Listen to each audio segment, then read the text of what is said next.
In the heart of the Cold War, an artillery nightmare was created, a weapon meant to be the final argument. But its main enemy turned out to be not NATO armies, but the laws of physics. Huge, like a moving fortress, capable of launching a nuclear shell for dozens of kilometers, its shot was equivalent to the detonation of thousands of tons of TNT. But after every salvo, this machine fell apart, becoming its own victim. Behind the parade imagery, where this steel giant left Western attachés speechless, hid a terrifying secret of the testing grounds. Its crew ran from their own gun. Every shot threatened the crew with unbearable strain, and the machine itself with self-destruction. The geniuses of engineering couldn't tame the monster they themselves had birthed. Why was the top-secret project, on which millions and the country's best minds were spent, doomed from the start? What fatal flaw was baked into the very concept of this weapon? And what ruthless, simple alternative forced the command to scrap an entire era of military technology? This is the story of the Oka, a weapon meant to instill terror, but instead opened a Pandora's box of engineering miscalculations. We'll show how ambition clashed with reality, and the arms race took an unexpected and definitive turn. Don't miss the main conclusion. It changed everything. Spring 1953. In the deserted sands of a Nevada test site, a deafening explosion echoes. But this time, it's not a bomb dropped from a plane. It's a shot. A powerful, devastating technological shot that instantly rewrites the rules of future war. The United States successfully deploys its newest weapon, the 280mm T-131 atomic cannon, immediately dubbed by journalists with the ominous name Atomic Annie. This steel behemoth hurls a nuclear shell nearly 30 kilometers, demonstratively obliterating a mock target. This wasn't just a successful experiment. It was a clear, unambiguous signal flying across the ocean and the Iron Curtain. The West now had tactical nuclear weapons that could be quickly moved to the battlefield and used against entire divisions with a single shot. In Moscow, this news was met with clear eyes. In the offices of the General Staff and the Kremlin, they understood the significance perfectly. The fragile parity established after World War II had cracked. Now the enemy could deliver pinpoint yet monstrously powerful strikes without sending up strategic bombers. Delay or inaction in such a situation meant a strategic concession, something the Soviet leadership was not prepared to make. The answer had to be symmetrical, powerful, and inevitable. And it followed. 2 years later, on November 18, 1955, a top-secret decree of the Council of Ministers of the USSR was issued, signed by the highest authorities.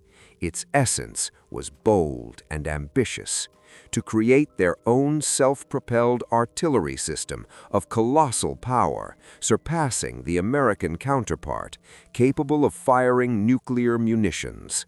A country possessing the atomic and hydrogen bomb could not allow itself to fall behind in the art of its tactical delivery. The task was given to two giants of the military industry.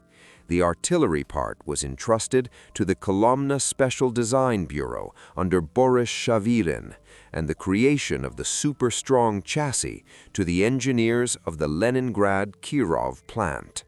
They had to accomplish the seemingly impossible: unite the power of a nuclear explosion and the force of an artillery barrel in one mobile machine. Thus began the countdown for the project destined to birth a legend and spawn a titan, the Oka self-propelled mortar. The designers who received this challenge had to solve an equation with many unknowns, where each variable was at the limit of possibility. The task had no precedent in history.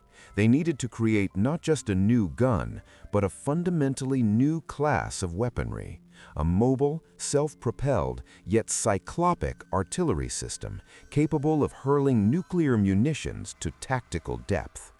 This meant combining the incompatible, the monstrous destructive power of the atom with the maneuverability of a field gun. Boris Shavirin, appointed chief designer of the mortar and already famous for creating the fearsome Katyushas, understood the scale perfectly. The Americans were 2 years ahead, and now they needed not just to catch up, but to turn it into a resounding triumph of Soviet engineering genius. The first stumbling block was the platform. No existing machine could serve as the basis. After lengthy calculations, the choice fell on the pinnacle of Soviet tank building, the heavy tank T-10M. Its chassis was the most powerful in the Army's arsenal, but even for this future project, it was only a starting point, raw material. The Kirov plant engineers had to transform it, reinforcing literally every element. Torsion bars became thicker and stronger. The usual 7 road wheels per side were replaced with 8 paired ones. Additional support rollers were added. Tracks were significantly widened to spread the giant pressure of tens of tons over a larger ground area. Even after all these reinforcements, the estimated mass of the monster exceeded 55 tons. The tank was turning into something else. But if the chassis was an adapted base, the main element, the barrel, had to be created from scratch. Its parameters had no precedent. A caliber of 420 millimeters meant you could fit a standard barrel inside its muzzle. The length was exactly 20 meters, 47.5 times its caliber, providing the shell with maximum acceleration and range. Imagining such a steel column was difficult even on paper. The task of manufacturing this smooth-bore colossus was entrusted to the Barricades plant in Stalingrad, a forge of artillery barrels since the Civil War. Even seasoned masters, used to large calibers, were stunned by the blueprints. This was work at the very edge of metalworking capabilities. While factories forged steel, enclosed institutes their own, even more secret work was underway. Physicists and munitions designers labored over what was to become the system's essence, the nuclear shell. Under the codename Transformer, a unique fin-stabilized mine was created. They took a warhead from a nuclear torpedo as its basis, reworking it and placing it into a casing able to withstand the monstrous overloads of firing. The weight of the finished article reached 670 kilograms, and its yield could vary from 13 to 25 kilotons of TNT equivalent. This meant one accurate shot could erase a medium-sized city off the map or utterly destroy a major troop concentration. The flight range for a conventional shell was to be 25 kilometers, and for special rocket-assisted modifications, engineers dreamed of twice that radius, up to 50 kilometers, which would make the Oka not just an answer to Atomic Annie, but its overwhelming superior. By 1957, the titanic efforts of the two plants began to materialize. In the Kirov plant assembly hall, the first experimental prototype, bearing the dry factory designation Object 273, stood still. It was no longer an abstraction on blueprints, but a reality of steel, aluminum, and secret alloys, inspiring both awe and apprehension with its scale. The Colossus was born. Now came the hardest part, making it live.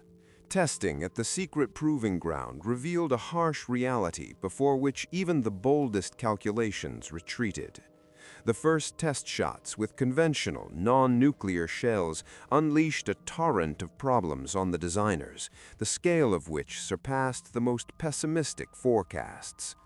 The main and invincible enemy was physics, specifically the monstrous recoil energy released when firing a 700-kilogram shell.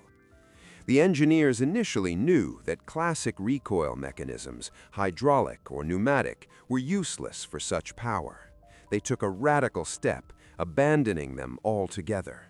The solution seemed brilliant in its simplicity. Let the entire 55-ton machine roll back on its own tracks, dissipating energy through movement. For this, the running gear was equipped with reinforced shock absorbers and lowering guide wheels, which, in firing position, were supposed to dig into the ground, acting as an additional brake. But reality proved stronger than any theory. Upon firing, the Oka rolled back not the calculated 2 to 3 meters, but a full 5. The roar was heard for kilometers, but that was just the sound backdrop to the picture of destruction. The reinforced guide wheels bent and broke, unable to withstand the colossal load. The shock absorbers, working at their limit, absorbed only part of the energy. From the monstrous jerk, the gearbox tore loose from its mounts as if ripped out by an invisible hand. Bolts and welds snapped. The hull metal, lightened to save weight, twisted and deformed. The transmission and suspension components failed from unbearable vibrations. After every shot, the monster required not minutes, but hours of meticulous inspection and serious repair. The designed rate of fire of 1 shot every 5 minutes turned out to be a utopia. In practice, the interval between salvos stretched to tens of minutes. But the problems weren't limited to the battlefield. Peacetime operation of the giant turned into a logistical nightmare.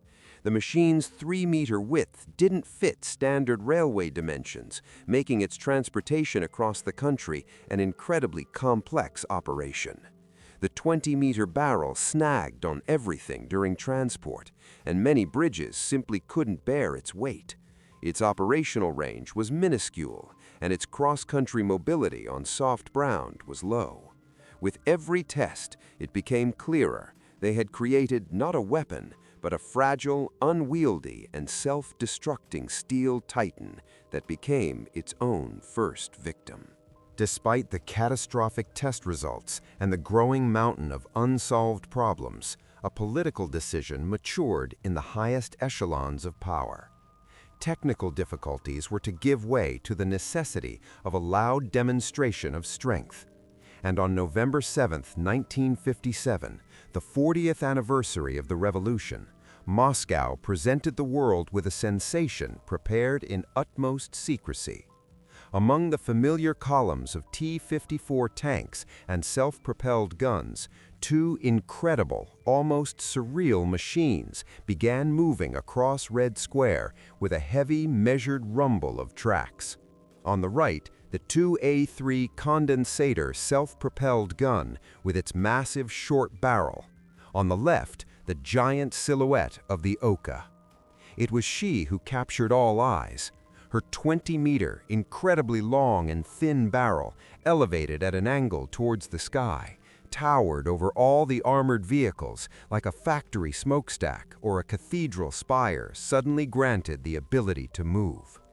For thousands of spectators on the stands and millions of TV viewers, it was a blood-chilling, awe-inspiring spectacle. The announcer's voice rang with triumphant pride, announcing the creation of a unique self-propelled mortar capable of striking the enemy with tactical nuclear munitions. The announcement sounded like an indisputable fact. Among the Western military attachés and intelligence officers watching the parade, the initial shock quickly gave way to intense professional analysis and then to skepticism.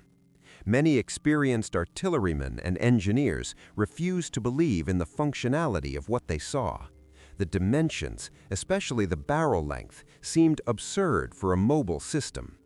Rumors began to spread about a dummy, a bluff staged solely for intimidation and propaganda effect. They suspected the machines were either non-firing mock-ups or had serious, insurmountable design flaws. In their criticism, they were, without knowing it, remarkably close to the truth. The Oka was quite real. It could fire, but its combat capability was a grand illusion, hidden behind the armor of secrecy. As soon as the last chords of the parade march faded, both colossi were urgently returned to the closed proving grounds. The illusion had to turn into reality at any cost. Testing continued with redoubled intensity. The military demanded the impossible from the designers, to eliminate the ineliminable. The engineers of the Kirov plant and Kolomna SKB fell into a state of permanent emergency work. They changed mounting designs, reinforced frames, experimented with new shock absorbers. Every change gave only a temporary effect. As soon as a new series of shots was fired, the metal fatigued, cracks appeared in new places, and seemingly reliable connections loosened. The problem was not structural, but fundamental, physical in nature. And at this very moment, as the project was struggling in the grip of irresolvable contradictions, a new, hostile star rose on the political horizon. Nikita Sergeyevich Khrushchev, firmly holding the reins of power, openly proclaimed a course towards a rocket nuclear doctrine. His speeches and statements carried an overt disdain for traditional types of weaponry, which he considered obsolete. Ballistic missiles, in his opinion, were the weapons of the future, fast, precise, invulnerable, and devoid of all the drawbacks of bulky artillery. Ambitious, expensive, and problematic projects like the Oka and condensator became for him not just technical difficulties, but symbols of the wrong, dead-end path of development. While the Kirov plant workshops fought heroically but almost hopelessly with the cracks in the Oka's metal, the country's defense industry was already fully mastering a fundamentally different philosophy of war. The concept of a single monstrous strike from a giant barrel was being replaced by the ideology of rapid-fire, mobile, and all-crushing missile salvos. Parallel to the artillerymen's struggles, the program for tactical missile systems was rapidly gaining momentum. The first warning bell rang in 1960 when the 2K-1 Mars complexes, Western designation Frog-1, began entering service. The comparison with the Oka was devastating. The Mars complex missile carried a nuclear warhead of comparable yield, but was launched from a light and mobile tracked vehicle. The entire process from receiving the command to launch took minutes, and its 40-kilometer strike range made it formidable tactical ordnance. But the real breakthrough were the 2K-6 Luna complexes. Their missiles flew at speeds many times exceeding the speed of sound, making them practically invulnerable to the air defenses of the time. The launcher could fire a salvo and immediately leave the position, remaining invisible for a counterstrike. Against this backdrop, the Oka's shortcomings looked not just like annoying flaws, but like fatal vices, dooming it to uselessness. Its combat application cycle was measured in hours. Lengthy deployment, tedious loading, one shot catastrophic for the machine itself, followed by inevitable lengthy repair in the open, where it became a perfect target. Its mobility was illusory. Huge size and weight limited movement to a few routes, and its 220-kilometer operational range was laughable for a weapon of such scale. Missile troops didn't even need to approach the front line to deliver a strike. The economic analysis finished the project for good. The cost of developing, building, and maintaining one Oka specimen in combat readiness was astronomical. These funds could be directed towards deploying an entire battalion of modern missile complexes, possessing greater total power, flexibility, and reliability. Simple logistics also spoke against the giant. Its transportation required special arrangements, and supplying unique 420mm shells created a separate headache. In 1960, the scales tipped definitively. the Council of Ministers of the USSR issued a dry, laconic decree ordering the complete cessation of all work on the Oka and condensator topics. The program, into which millions of rubles and thousands of man-hours of labor of the best engineers had been invested, was closed without the right to appeal. The 4 built steel Titans were removed from the Army's inventory. Their combat path ended before it ever began. This was not just the end of a specific model, it was the collapse of an entire concept, the final act of an era that tried to dress the nuclear genie in the armor of medieval siege artillery. The future, cold and calculating, had chosen rockets. With its disappearance from the Ministry of Defense's plans, the project's material legacy went separate ways. 2 of the 4 built Oka specimens were sent for scrap metal. In a country where metal was a strategic resource, there could be no question of letting the giants simply rust in a backyard. The 3rd stood for many years at a closed proving ground, gradually turning into a ghost, a monument to its own ambitions, slowly consumed by nature. But one machine avoided this fate. After lengthy bureaucratic approvals, it was decided to preserve it for history. Thus, the sole surviving colossus took its place of honor in the Military Historical Museum of Artillery, Engineers, and Signal Corps in Leningrad, St. Petersburg, becoming the most impressive exhibit of its era. However, the Oka's true legacy was not in metal, but in experience. The colossal, though bitter schooling the engineers went through was not in vain. Working with extreme loads, searching for solutions to dissipate monstrous energy, experiments with materials and suspension component designs, all this became invaluable baggage. These developments found embodiment not in giants, but in rational and effective systems. The clearest example is the 240mm 2S4 Tulipan self-propelled mortar adopted in the 1970s. It inherited the idea of powerful mortar armament on a tracked chassis, but was devoid of its fatal flaws. It had reliable recoil mechanisms, acceptable weight, and excellent mobility, which proved effective in real conflicts. The main lesson of the Oka was a clear understanding of a technological barrier. The project vividly demonstrated that there exists a limit beyond which increasing the caliber and power of classic barrel artillery loses all practical sense, running into inexorable laws of physics and spawning unsolvable problems. Nuclear weapons required different, more perfect means of delivery, fast, long-range, and precise. The Oka became the last desperate and grandiose attempt to stay in the old paradigm. Its failure finally affirmed the new one. The future of tactical nuclear weaponry lay in the realm of rocket technology, and artillery, having learned its lesson, remained the queen of the battlefield, within reasonable and achievable parameters. Today, the only surviving Oka is forever stilled in the spacious hall of the Military Historical Museum of Artillery in St. Petersburg. Its tracks have sunk into the concrete floor, not into proving ground soil, and there will be no more thunderous roar of the engine, clang of metal, or deafening crash of a shot. It rests in eternal silence, becoming a static yet no less imposing monument. Its 20-meter barrel, still proudly pointed upward, no longer aims at an invisible enemy beyond the horizon, but seems to question time itself. Visitors, pausing before this colossus, feel a mixed emotion: awe at the scale of human thought and slight dizziness from the realization of its limits.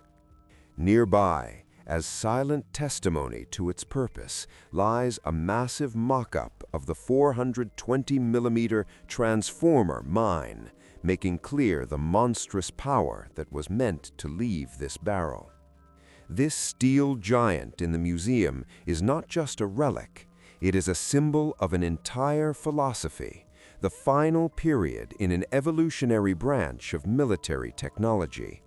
Its existence and its fate summed up an entire era when the power of a weapon was measured in inches of caliber and tons of steel.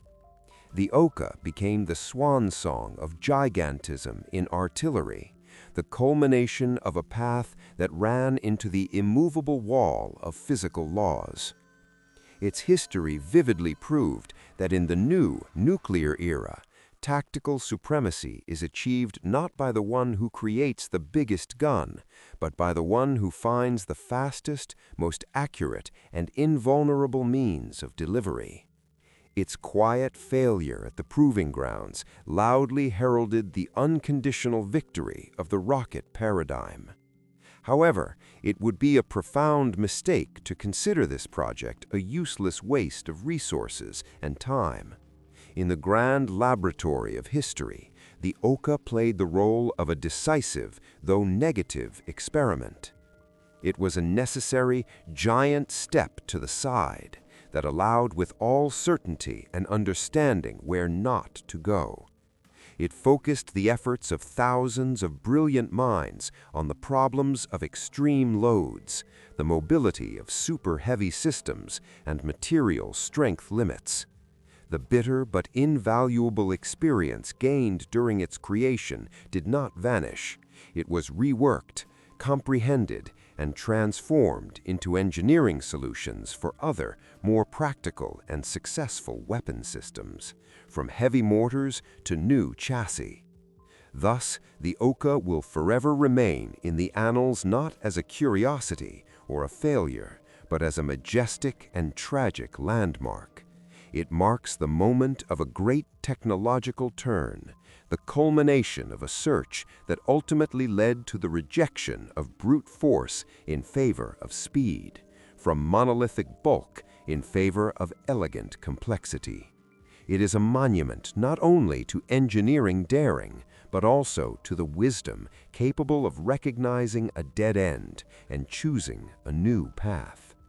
In its motionless silhouette is frozen the very spirit of a contradictory era, a time when humanity, having acquired atomic power through trial, error, and titanic effort, searched and in the end found a suitable form for it.